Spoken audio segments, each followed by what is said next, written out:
Radio சிட்டில star express and இன்னைக்கு நம்ம கூட பேச போற அந்த ஸ்டார் யாரு? ஹாய் ஆதி, எப்படி இருக்கீங்க? Welcome to radio city. வணக்கம், நல்லா இருக்கேன். நீங்க எப்படி இருக்கீங்க?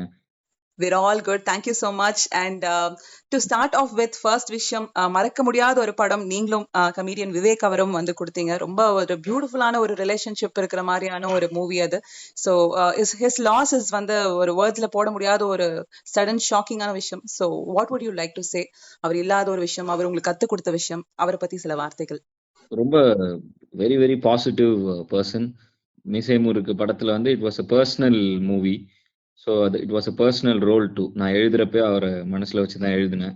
ஸோ அந்த அவரோட லாஸுங்கிறது வந்து கிட்டத்தட்ட எனக்கு ஒரு பெரிய பர்சனலா ரொம்ப அஃபெக்ட் ஆன லாஸ். நிறைய நல்ல விஷயங்களை அவரு செஞ்சுட்டு இருந்திருக்காரு. ஸோ அவர் வந்து ஒரு மனுஷன் வந்து வாழ்ந்து போறப்ப என்ன விதைச்சிட்டு போறாங்கிறது ரொம்ப முக்கியம். அவர் நிறைய விதைச்சிருக்காரு. ஸோ அது அவர் பர்சனலா சொன்னதை விட அவர் பண்ணிட்டு இருந்த செயல்களே அதுக்கு ஒரு பெரிய உதாரணம். அவர் என்னென்ன பண்ணிட்டு இருந்தாருன்னு அவ்வளோ மரம் நட்டிருக்காரு. ஸோ வந்துட்டு நம்மளால முடிஞ்ச வகையில அது ஒரு மெசேஜா எடுத்துக்கிட்டு maybe we continue his legacy in a very positive way.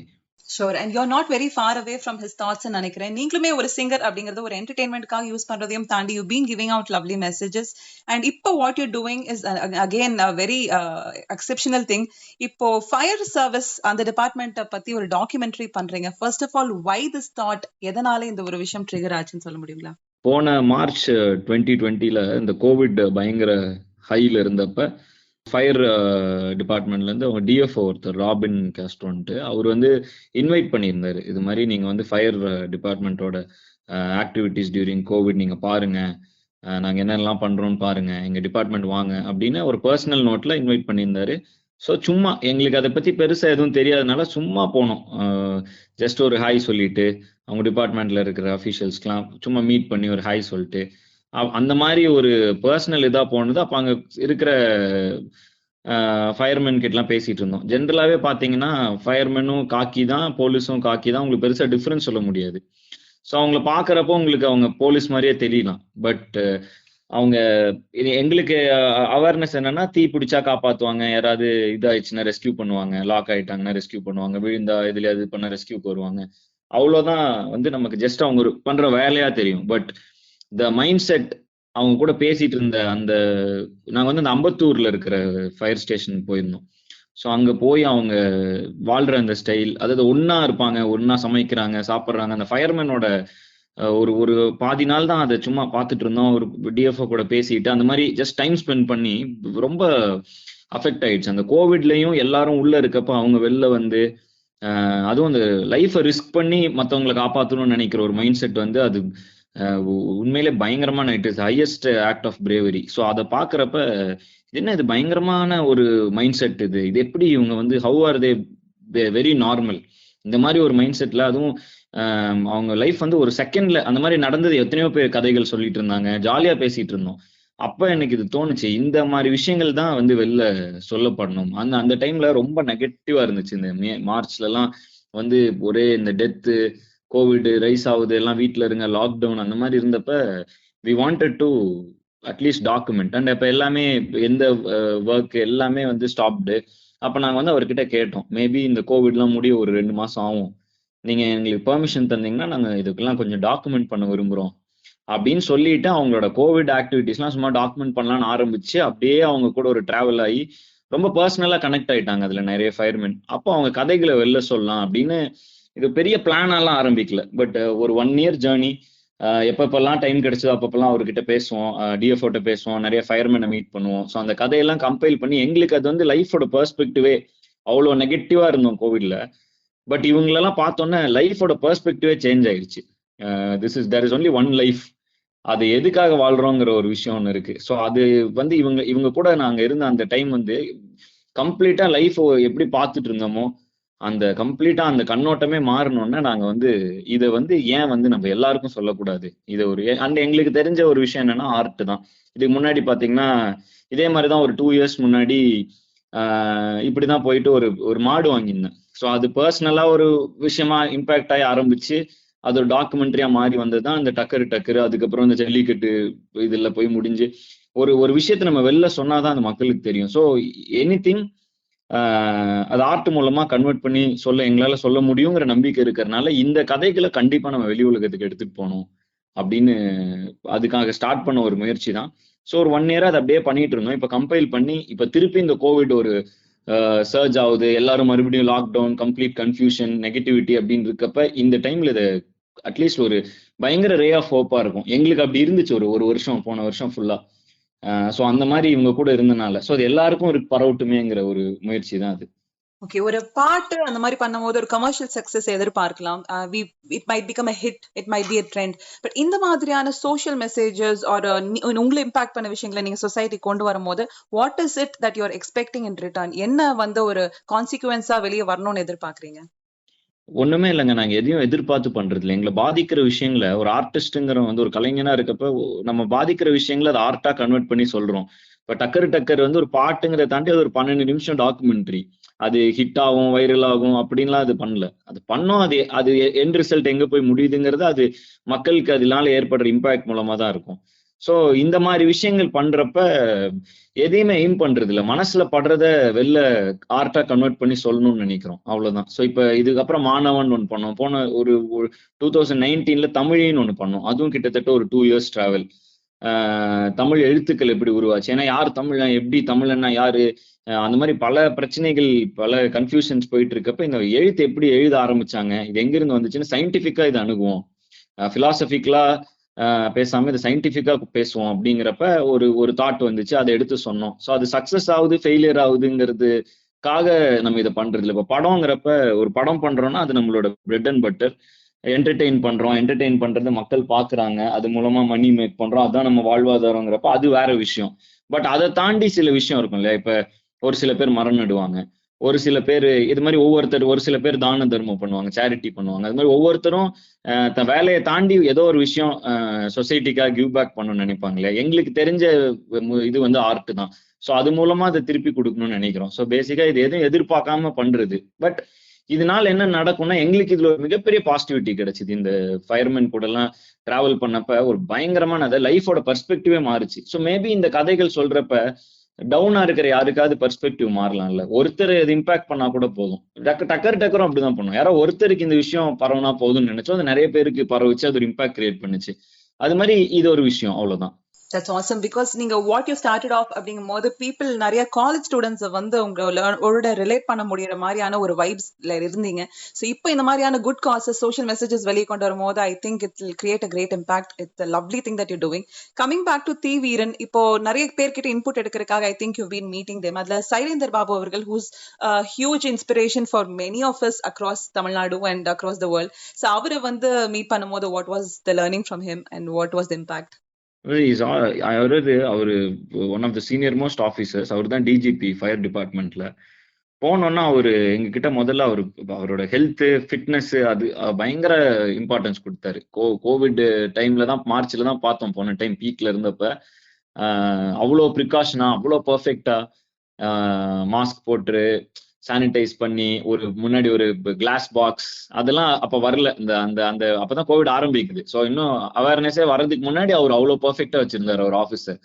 Government office fire headquarters போயிருந்தோம், அவ்வளோ பர்ஃபெக்டா வச்சிருந்தாரு. அண்ட் அவர்கிட்ட போய் கேட்டோம், இது மாதிரி நீங்க பேசணும், ஏதாவது சொல்ல விரும்புறீங்களான்னா, நான் வந்து போலீஸ் டிபார்ட்மெண்ட்ல இருந்து இங்க வந்தேன், ஃபயர்மேனாவே வேலைக்கு சேர்ந்து ஃபயர்மேனாவே வாழ்க்கையை வாழ்ந்த நிறைய பேர் இருக்காங்க, நீங்க அங்க கதைகள் எடுங்க, அவங்க கதைகளை நீங்க உலகத்துக்கு சொல்லுங்க, அதுதான் பர்ஃபெக்டா இருக்கும் அப்படின்னு சொன்னாரு. ஸோ வந்துட்டு அவர்கிட்ட என்ன தெரிஞ்சுக்கிட்டோம்னா, he also wanted the stories to come out. So அவர் ஒரு பெரிய பிளஸ்ஸா இருந்தார். அவர் தான் உடனே எங்களுக்கு எல்லா பெர்மிஷன் என்னென்னலாம் வேணுமோ எல்லாமே அரேஞ்ச் பண்ணி, நீங்க போய் எடுங்க, இந்த விஷயத்தெல்லாம் சொல்லுங்க, இதெல்லாம் வெளில தெரியணும்னு பயங்கர புஷ் கொடுத்தாரு. That's awesome. இப்போ இந்த ஒரு வேரியேஷன், அதாவது ஆர்டே இந்த மாதிரி கமர்ஷியலா இல்லாம இந்த மாதிரி ஃபார்ம்லயும் சொல்லலாம் அப்படிங்கறதுக்கான ஒரு நம்பிக்கை இது கொடுக்குது. பிகாஸ் ஃபார் எக்ஸாம்பிள் ஆடியோல நாங்க ரேடியோ மட்டும் எல்லாமே இப்ப பாட்காஸ்ட் மாதிரியான நிறைய டைவர்ஷன்ஸ் அண்ட் நிறைய சைட் பேரல் ரூட்ஸ் எல்லாம் இருக்கு.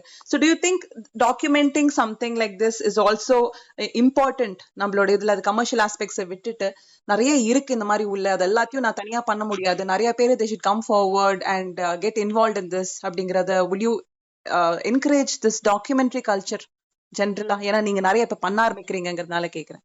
நாங்க we've always been doing these type of documentations right from 2012 இருந்து பண்ணிட்டு இருக்கோம். அது டக்கர்ல தான் நல்லா வெளில தெரிஞ்சுது. அதுக்கப்புறம் இப்ப மாணவன் ஒண்ணு பண்ணோம். தட் இஸ் அபவுட் இந்த யூபிஎஸ்சி எக்ஸாமினேஷன்.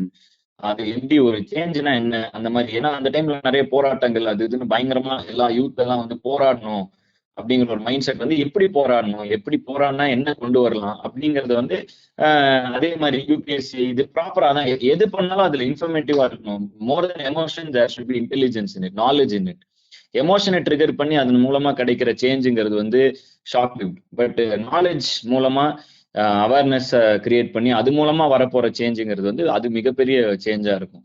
ஸோ இது எல்லாருமே இப்ப தமிழின்னு ஒண்ணு பண்ணோம். அது என்ன ஆகும்லாம் நாங்க பண்ணல. பட் இன்னைக்கு வந்து அது நிறைய ஸ்டூடெண்ட்ஸ், ஆர்கியாலஜி டிபார்ட்மெண்ட் ஸ்டூடெண்ட்ஸ்க்குலாம் அந்த டாக்குமெண்ட்ரி வந்து அவங்க கரிக்குலம்ல இருக்கு. ஸோ அதனால வந்துட்டு செகண்ட் இயர் ஸ்டூடெண்ட்ஸ் ஏதோ அவங்களுக்குலாம் அதை கரிக்குலம்ல போட்டு காட்டிட்டு இருக்காங்க. அதெல்லாம் நினைச்சு பண்ணல. We just wanted to document it. So it is good இல்லைங்க. என்ன இருந்தாலும் அது நல்லது தானே. நாளைக்கு வரப்போறவங்க இன்னொரு 20 இயர்ஸ் கழிச்சு தமிழ்னு ஒரு லாங்குவேஜ் ஒரு 50-60 இயர்ஸ் கழிச்சு இந்த எழுத்து எப்படி வந்துச்சுங்கிற ஹிஸ்டரியே மாறிடலாம். ஸோ இப்ப இருக்க விஷயங்களை நம்ம இப்பவே டாக்குமெண்ட் பண்ணி வச்சிட்டோம்னா பின்னாடி அது மாறாது. இப்ப டிவி இந்த மாதிரி விஷயங்களை ஏன் டாக்குமெண்ட் பண்றோம்னா it will give a ray of hope to people. பயங்கர அதாவது என் வாழ்க்கையில எதுவுமே நல்லா போல, எதுவுமே நடக்க மாட்டேங்குது அப்படின்னு ஒருத்தன் வந்து அவனோட கஷ்டத்தை யோசிச்சுட்டு இருக்கான்னு மேபி இந்த ஃபயர்மேனோட கதைகளை கேட்கிறப்ப இன்னொருத்தனுக்கு கஷ்டங்கிறப்ப தான் உயிரை கொடுத்து காப்பாத்தின எத்தனையோ ஃபயர்மேன் இருக்காங்க. ஒரு ஒரு ரீசெண்டா ஒரு அந்த ஃபயர்மேன் டாக்குமெண்ட்ரியில நாங்க பேசிட்டு இருக்கப்போ ஃபயர்மேன் வந்து அவரு ஒரு கிணத்துல இறங்கி ஒரு ஆளை மேல ஏத்தி விட்டுட்டு அவரு அதுல கீழே விழுந்து இறந்திருக்காரு. ஸோ இந்த மாதிரி பயங்கரமான கதைகள்லாம் கேட்டோம். ஸோ நம்ம பெர்ஸ்பெக்டிவே சேஞ்ச் பண்ணுதுல. நமக்கு ஒரு சின்ன கஷ்டம் இருக்கு நம்ம லைஃப்ல, சாதாரணமா ஏதாவது கஷ்டம் இருக்கும். ரீசெண்டா நான் ஒரு இது பண்ணேன், ஒரு ஒரு விஷயம் கேள்விப்பட்டேன், பேப்பர்ல தான் படிச்சேன்னு நினைக்கிறேன். இந்த இதுல செல்போன் இதாயிடுச்சுன்னு ஒருத்தர் தற்கொலை பண்ணிக்கிட்டாரு. செல்போன் இதுல அப்பா அம்மா வந்து ஏதோ செல்போன் வாங்கி தரல, தற்கொலை பண்ணிட்டாரு. அந்த மாதிரிலாம் கதைகள் கேட்கிறப்ப இந்த மாதிரி வாழ்க்கையில நம்ம வாழ்க்கையை என்னவா பாக்குறோம், எவ்வளவு மீனிங்ஃபுல்லா இருக்குங்கிறது வந்து ஒரு விஷயம் இருக்குல்ல. ஸோ இப்போ இந்த மாதிரி ஃபயர்மேன் கதைகள் கேட்கிறப்ப ஏதாவது சின்ன அப்ப நம்ம பிரச்சனை எல்லாம் ரொம்ப சின்னதா தெரியும். இப்போ கோவிட் அப்ப அடுத்து என்ன பண்ண போறோம், ஐயோ நம்ம வந்து எல்லாம் இண்டஸ்ட்ரி எல்லாம் லாக் ஆயிடுச்சு, சினிமா அடுத்து என்ன போகுதுன்னு ஒரு இது அந்த மாதிரி நம்மளுக்கு பயங்கர பயம் எல்லாம் வரும். ஐயோ நம்ம ஆஃபீஸ்ல வேலை பார்க்குறாங்க நிறைய பேர், என்ன பண்ண போறோம் அப்படின்னு அந்த மாதிரி நம்ம ஓவர் திங்க் பண்ணி, அதுவும் லாக்டவுன்லாம் அது ரொம்ப அதிகமா இருந்துச்சு. அப்ப இவங்க கதைகள்லாம் கேட்கிறப்ப வாழ்க்கையை வந்து தான் வாழ்ற வாழ்க்கையை வந்து இன்னொருத்தருக்காக தூக்கி போடுறதுக்கே ரெடியா இருக்காங்க அப்படிங்கிற மாதிரி ஆட்கள் கூட எல்லாம் டிராவல் பண்றப்ப அந்த பெர்ஸ்பெக்டிவ் ஷிஃப்டே பயங்கரம். ஸோ இந்த தீவிரன் மாதிரி விஷயங்களை அதுக்காக டாக்குமெண்ட் பண்றோம். இப்போ அது சின்ன விஷயமா இருந்தாலும் யாருக்கோ ஒரு ஆளுக்கு அது பெரிய லைஃப்ல பெரிய இம்பாக்ட் ஏற்படுத்தலாம். அவன் சின்ன கஷ்டத்தை வந்துச்சு, நம்ம கஷ்டம்லாம் ஒரு கஷ்டமான அவன் தூக்கி போட்டு அவன் வேற மாதிரி லைஃப் வேற பெர்ஸ்பெக்டிவ் லைஃபை பாக்குறதுக்கு ஹெல்ப் ஆகலாம் இந்த மாதிரி விஷயங்கள். ஸோ அதனால இதெல்லாம் டாக்குமெண்ட் பண்றோம். இந்த மாதிரி நிறைய டாக்குமெண்ட், எல்லா விஷயத்தையும் டாக்குமெண்ட் பண்றது நல்லதுன்னு நான் நினைக்கிறேன். That's beautiful. ஸோ இந்த மாதிரி ஐ திங்க் வேற ஒரு திங்கிங்கே கொடுக்கும். அது எல்லாத்தையுமே கமர்ஷியலைஸ் ஆக்காம இந்த மாதிரியான விஷயங்கள் மூலமாவும் I think people will start encouraging. And நீங்க இதை ஆரம்பிச்சதுக்கான ரீசன் அப்படின்னு சொல்லும் போது யூ செட் இந்த பேண்டமிக் டைம்ல how much they sacrificing, they sticking together, அந்த மாதிரியான விஷயங்கள். ஸோ இவ்வளோ சாக்ரிஃபைஸ் ஒரு பக்கம் நடக்குது to save people during the pandemic. And இப்போ மக்கள் அலட்சியமா இருந்ததுனால செகண்ட் வேவ் வரைக்கும் கொண்டு வந்து விட்டுருக்கு. So what would you like to talk to people, அதாவது say to people about in the pandemic and second wave and how careful they need to be? ஏன்னா ஒரு பக்கம் sacrifices are happening for them, but மக்கள் அலட்சியமா இருக்காங்க. So உங்களோட message என்னவா இருக்கும்? இல்லைங்க, இது வந்து ஒரு ஒரு ஒரு ஒரு சைக்கிள் தான். பீப்புள் ஆர் ஜென்ரலி பீப்புள், மக்கள் தான். But how responsible we become அப்படிங்கிறது வந்து ஒவ்வொரு சின்ன சின்ன வீட்டுல இருந்து ஆரம்பிக்குது. இஸ்ரேல் மாதிரி நாடுகளே நீ மாஸ்கே தேவையில்லைங்கிற இடத்துக்கு அவங்க வந்துட்டாங்க. அப்ப என்னன்னா மக்களோட அவேர்னஸ், ஜென்ரல் டிசிப்ளின் ஒண்ணு இருக்கு. அது வந்து அந்த மாதிரி நாடுகள்ல பயங்கரமா இருக்கு. ஃபின்லாந்து, நியூசிலாந்துல எல்லாம் கொரோனா முடிஞ்சுது, ஓவர் அப்படின்னு சொல்லி டிக்ளேர் பண்ற அளவுக்கு அவங்க அவ்வளவு டிசிப்ளின்டா இருக்காங்க. அப்ப இது வந்து ஒரு ஆளோட இது கிடையாது, ஒரு கம்யூனிட்டியாவே நம்ம சேஞ்ச் ஆகணும். அப்போ ஒரு கம்யூனிட்டியாவே சேஞ்ச் ஆகணும்னா கம்யூனிட்டிங்கிறது என்ன, ஒரு சொசைட்டிங்கிறது ஒவ்வொரு குடும்பத்துல இருக்கிற ஒவ்வொரு ஆள் சம்பந்தப்பட்ட விஷயம். ஒவ்வொருத்தரும் சேர்ந்தாதான் ஒரு சமூகமாக முடியும் நம்ம. அப்ப இந்த சேஞ்ச் ஒவ்வொருத்தர்கிட்ட இருந்து வரணும். ஸோ வந்து நம்ம மற்றவங்களுக்கு எல்லாம் சொல்ல வேணாம். நம்ம வந்து நம்ம கரெக்டா மாஸ்க் போட்டு, நம்ம சானிடைஸ் பண்ணிட்டு, நம்ம சோசியல் டிஸ்டன்ஸ் மெயின்டைன் பண்ணி நம்ம கரெக்டா இருந்தாலே போதும்னு நினைக்கிறோம். பட் இந்தியா மாதிரி நாடுகள்ல, இவ்வளவு பாப்புலேஷன் இருக்கிற நாடுகள்ல, அதுவும் நம்ம வந்து எவ்ரிடே ஹசில்லாம் நிறைய பேர் வந்து அவங்க வாழ்க்கை வந்து டெய்லியும் எவ்ரிடே லைஃப் வந்து அவங்க வாழ்றதே கஷ்டமா இருக்கிற இந்த மாதிரி நாடுகள்ல அது எல்லாமே இது பண்ண முடியுமான்னு அதுவும் கஷ்டம்தான். பட் முடிந்த வரை எல்லாருமே அதை அவங்கவங்களோட கான்சியன்ஸுக்கு சரின்னு படுற அளவுக்காவது கேர்ஃபுல்லா இருந்துதான் ஆகணும். ஸோ நம்ம வந்து நம்ம இன்னொருத்தர் ஈஸியா கை காட்டலாம், பட் அந்த சேஞ்ச் நம்ம கிட்ட இருந்தே இருக்கணும். நம்மளே நம்ம கேர்ஃபுல்லா இருக்கணும். ஏன்னா நடுவுல கொரோனா டிராப் ஆனப்ப நானே வந்து இப்போ ஓகே கொரோனா டீம் முடிஞ்சுது, ஷூட்டிங் போறோம் இறங்குறோம் அப்படின்னு சொல்லிட்டு ஒரு கொஞ்சம் ஒரு அலட்சியம் ஆகும். நம்ம எல்லாரும் அந்த ஒரு அலட்சியம் இதுக்குள்ள போவோம். திடீர்னு இப்ப செகண்ட் வேவ் வந்தோடனே இது ஐயோ அப்படின்னு இப்போ ஒரு ஃபீல் கொடுக்குது. ஸோ இதுக்கப்புறம் அது ஒரு பெரிய பெல் தான். ஸோ நம்மளே கரெக்ட் பண்ணிக்கணும். நான் வந்து நானே கரெக்ட் பண்ணிக்கணும். நான் இந்த செகண்ட் வேவ் பார்த்துட்டு இனிமேல் நான் வந்து என் ஆஃபீஸ்ல வந்து ரொம்ப ஸ்ட்ரிக்ட் ஆக்கிட்டோம். மாஸ்க், சானிடைசேஷன், இந்த ரூம்ஸ்ல வந்து இது கிடையாது. அந்த மாதிரி எல்லா ரூம்ஸையும் எவ்ரிடே ஈவினிங் சானிடைஸ் பண்றதுன்னு நாங்க ரொம்ப ஸ்ட்ரிக்ட் ஆக்கிக்கிட்டோம். ஸோ அவங்கவுங்க இதுக்கு வசதிக்கு ஏற்ற மாதிரி அவங்கவுங்க இதுக்கு ஏற்ற மாதிரி அவங்கள சுத்தி இருக்கிறவங்களையும் அவங்களையும் கரெக்டா வச்சுட்டு இதை கண்ட்ரோல் பண்ணணும். இது சேர்ந்து தாங்க போராட முடியும். யாரையும் கை காட்டி நம்ம ஜெயிக்க முடியாது. எல்லாரும் சேர்ந்து ஒன்னா ஜெயிக்க ட்ரை பண்ணணும். ஷோர்ங்க. ஸோ இப்போ talking again coming back to your movie shoot அப்படின்னு நீங்க சொன்னதுனால, so you are currently shooting with actor Napoleon அவர்கள் இல்லைங்களா? ஆமா ஆமா. And how has experience being, how is it shaping up இப்போ? பயங்கரமான எக்ஸ்பீரியன்ஸ். ஒரு நாலேஜபிளான அவர் நெப்போலியன் சார் வந்து ஆக்டரா எல்லாருக்கும் தெரியும். பட் ஒரு பெரிய ஆண்டர்பிரினர்.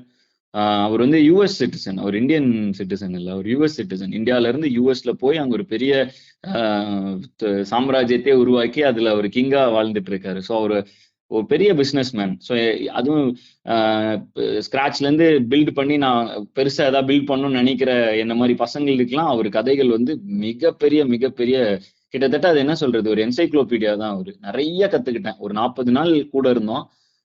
என் லைஃப்ல நான் வந்து ஆரம்பத்துல இருந்து கத்துக்கிட்ட படிச்சு பாடம் புக்குன்னு கத்துக்கிட்டது எல்லாத்தையும் ஒரு 40 நாள் அவர்கிட்ட ஒரு டபுளா கத்துக்கிட்டேன். அந்த அளவுக்கு ஒரு இன்ஸ்பைரிங்கான கேரக்டர். ரொம்ப கிரேட்ஃபுல். நான் அவர் கூட இந்த படத்தை தாண்டி இந்த படத்துல அவர் நடிச்சதுங்கிறத தாண்டி அந்த 40 நாள் அவர் கூட ஸ்பெண்ட் பண்ணது நான் ரொம்ப grateful. That's awesome. We'd like to hear more about him.